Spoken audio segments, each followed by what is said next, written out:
What message does this send to the dictators worldwide? That, hey, go kill whoever you want to, tens of thousands of people, but Western financial and banking experts will keep your back safe. Now, moving overseas, and at least 12 people, including children, have been killed in an intensive Russian drone and missile bombardment on Ukraine, with dozens more injured. President Putin has been ramping up attacks for the second consecutive night with aerial bombardments.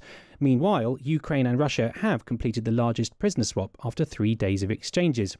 Joining me to discuss this is Olena Halushka, co-founder of the International Centre for Ukrainian Victory, who is currently in Kyiv. Welcome to the show, Olena. Good afternoon. Well, can you first tell us about what you've been experiencing in Kyiv recently? You mentioned to my producer that you had to shelter in a metro station. Yes, that's right. Last night I spent in the underground station, basically like British people did during World War II, sheltering from Hitler bombs. We are sheltering right now from Putin bombs because it was clear yesterday when Russians were bringing their bombers airborne and their ships that are carrying cruise missiles seaborne, that we would be expecting a huge, massive drone and missile combined attack. And obviously they continue attacking Kyiv because that's the capital of Ukraine, and that's how they want to break the resistance of the Ukrainian people, hoping that Ukrainians can put pressure on Zelensky in order to make him capitulate to Russia's demands.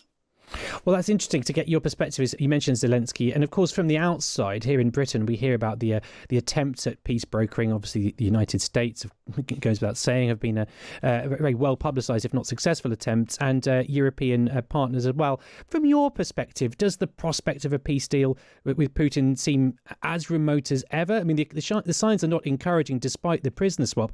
And is it? Do you feel it's important that Zelensky feels, as you say, pressure from inside Ukraine, that it's not just any peace? Well, what we are talking right now, it is not peace, it is capitulation. Because there are two parties of this war. One is aggressor, the second is the victim. And we see the approach that is currently applied by the US administration to put maximum pressure on us, Ukraine, the victim of this aggression, and put absolutely no pressure on Russia. Absolutely nothing. Russia is being offered a concession after concession. Russia is being offered economic projects, some trade things.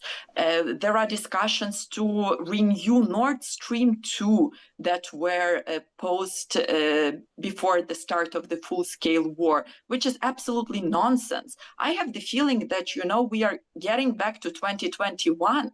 Before we have seen Mariupol, Bucha, Irpin, Bakhmut, Avdiivka, and we are discussing the same things. We are discussing, hey, if Putin is not accepting ceasefire, then maybe we will strengthen and step up sanctions, and EU is discussing an 18th package of the sanctions. But I mean, the West is sitting on $300 billion of the Russian central bank assets, and they failed to confiscate this money. What message does this send to the dictators worldwide? That, hey, go kill whoever you want to, tens of thousands of people, but Western financial and banking experts will keep your back safe. I mean, this is not the way how the things needs to be done. Maximum pressure needs to be stepped up on Russia to make it want the ceasefire and the peace deal. Maximum weapons deliveries need to be conducted to Ukraine. I mean, yesterday, over the night, Russia fired at Ukraine 367 air targets. Most of them were drones, but 55 cruise missiles and nearly 10 ballistic missiles. Ukraine desperately needs air defenses. And we are seeing, unfortunately, the US doing this talks with Russia. We are seeing Europe being expecting something, expecting peace to come, but there will be no peace because Russia doesn't need peace. Russia needs entire Ukraine. If they cannot take Ukraine militarily, they will try to take Ukraine with the hybrid and political tools and means. And we need to be mindful of that. Maximum aid for Ukraine, this is basically the solution to this war, Russia's defeat.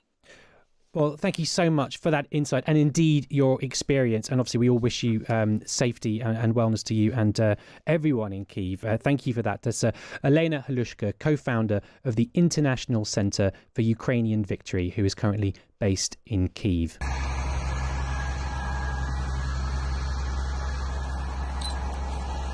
В якому будинку? Ймовірно, в цьому будинку знаходиться двоє людей, мати і дитина. Вони зараз професійно обійдуть і поверхнево глянуть будинки, поки наші...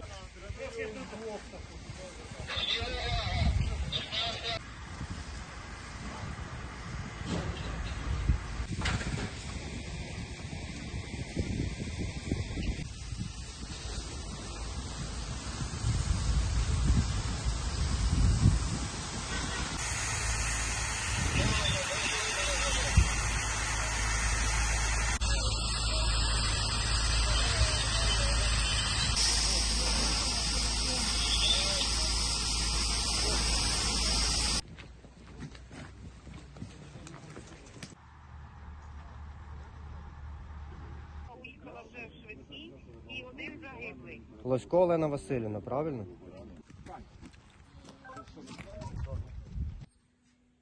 Заходить з нашої сторони. Увага, небо, увага, небо.